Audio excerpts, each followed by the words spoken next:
Here to discuss is Tennessee Congressman and member of the House Foreign Affairs Committee and the Subcommittee on Aviation, Tim Burchett.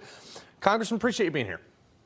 Thanks for having me, brother. Thank you for serving our great country. Well, thank you, sir. I asked them to zoom out so we could see your historical firearms in the background. We appreciate you having those up, so 2A all the way. But, Congressman, you were raised around aviation. Your reaction to a fourth object that they're not identifying, or at least not sharing with us what the identity is? I think it shows our lack of transparency by this administration. You know, the first balloon they shot down after it had traversed our entire country. They claimed it was for safety.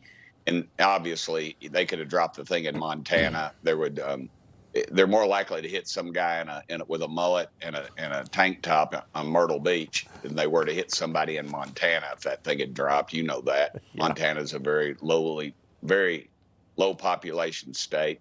Now, after our fourth object that we've shot down, that I'm pretty sure that it is the Communist Chinese, if not one of their allies.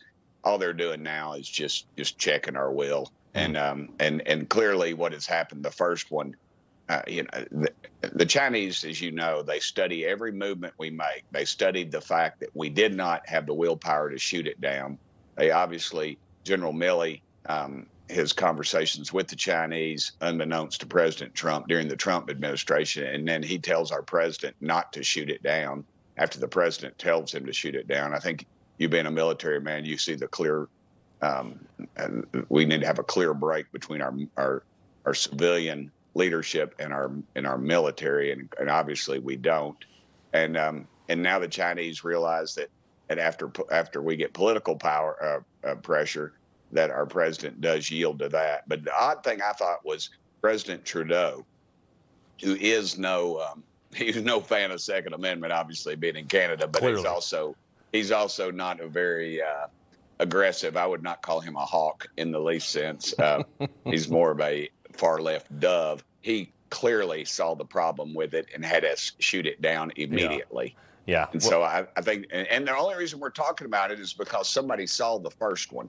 The president would not have been as forthcoming. I don't believe the military would have been as forthcoming if the American population hadn't heard about that one through the media. Yeah, Congressman, I certainly respect your comments on Trudeau. I echo those as well. But you were involved in, I got less than a minute left, on the UFO hearings for that subcommittee. Real quick, in about 30 seconds, could this be little green men, sir? No, sir. I do not think so. I don't think anything traveling light years we could drop it with our military ordinance.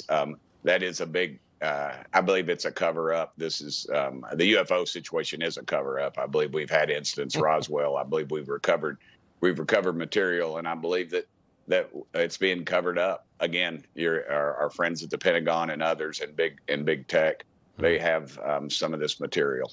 Yeah. And I would hope someone would come forward soon with it. Well, I'm anxious to see where that shakes out and what we find out about it, because it's going to be pretty exciting. Tennessee Congressman Tim Burchett, we appreciate you being here, sir. Thanks for having me on, brother.